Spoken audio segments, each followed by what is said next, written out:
Hello students. Today we are going to do a poem from class 9 Beehive Wind written by Subramanya Bharati. Subramanya Bharati was a Tamil writer, journalist, Indian independence activist and a social reformer. He was the pioneer of Tamil poetry and is considered one of the greatest Tamil literary figures of all times. We know that nature has its own way of treating us. At times, it's like a friend who stands with us during good times and bad times.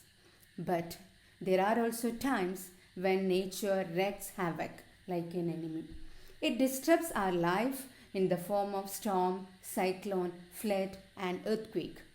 We stand against these forces and begin life with a new vigor. We build stronger homes and better buildings. We make our hearts strong enough to withstand any such calamity in the future.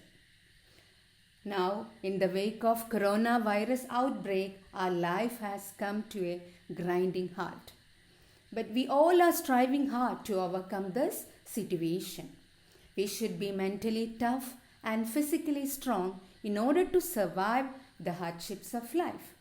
And this is exactly what the poem Wind conveys.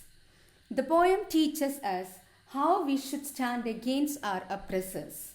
Wind is a symbol of difficulties or obstacles that humans have to face for their survival. Now let's read the poem. Wind, come softly.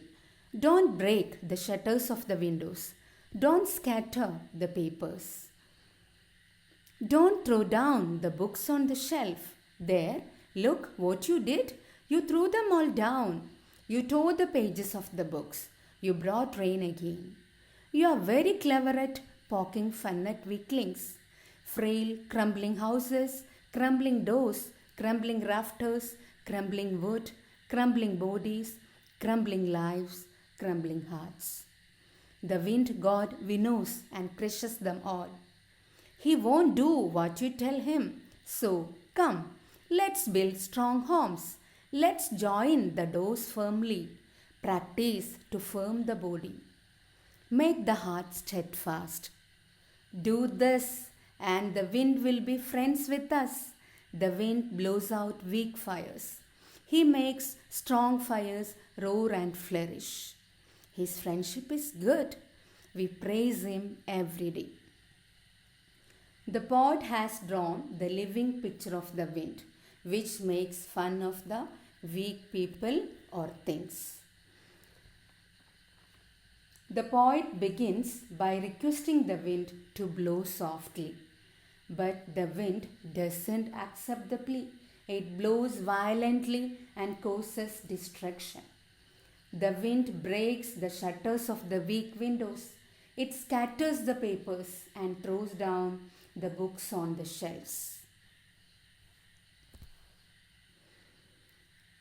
You are very clever at poking fun at weaklings. Frail, crumbling houses, crumbling doors, crumbling rafters, crumbling wood, crumbling bodies, crumbling lives, crumbling hearts.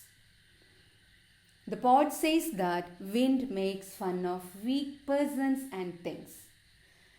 Here the word crumbling is repeated so many times to lay stress that everything crumples in the face of strong wind. When the wind is very powerful and strong, it leads to the breakage of everything. Weak houses, doors, rafters means the beams on which roof of the building are supported. They also fall. All wooden structures fall. Everything that is weak reacts by falling down and breaking in the face of adversity. The fast blowing wind destroys weak houses, weak doors, weak bodies. So the poet is saying that whenever a weak person faces any adversity or challenges in life, he breaks down and falls.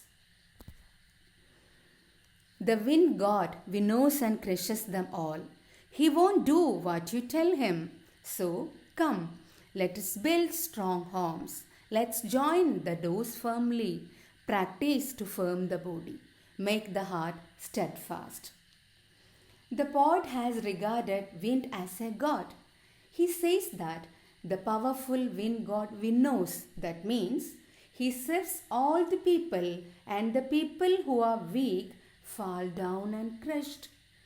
Just like we winnow the wheat to separate the grain from chaff, the wind god separates the strong people from the weak people. When there is a strong wind, all the things that are weak fall and get crushed. The poet wants us to make friends with the wind, that is, the problems in our lives. He says that problem will not listen to us, they will come. So we should prepare ourselves to face the problems. We should build strong homes and close the doors of our houses firmly so that the wind cannot get into. He also says that we should also make our bodies strong and hearts firm to face these challenges. And then, once we are strong enough, all the challenges will be like friends. We will not feel that they are troublesome. Do this, and the wind will be friends with us. The wind blows out weak fires. He makes strong fires roar and flourish. His friendship is good. We praise him every day. Next, he says that the wind is God and we praise wind every day. He adds that everything that is weak gets finished off in the face of the strong wind. All the things that are strong flourish and grow to become stronger.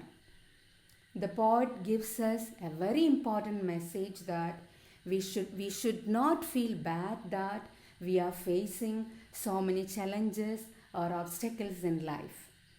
We should make ourselves physically and mentally strong to face these problems. And once we are strong enough, we will overcome the challenges.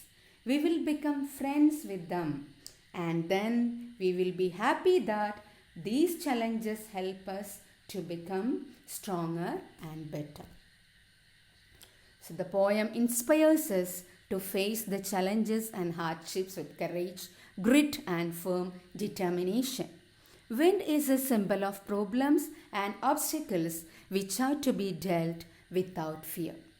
We must be friends with the wind or obstacles to cope up with hard situations. Okay, thank you.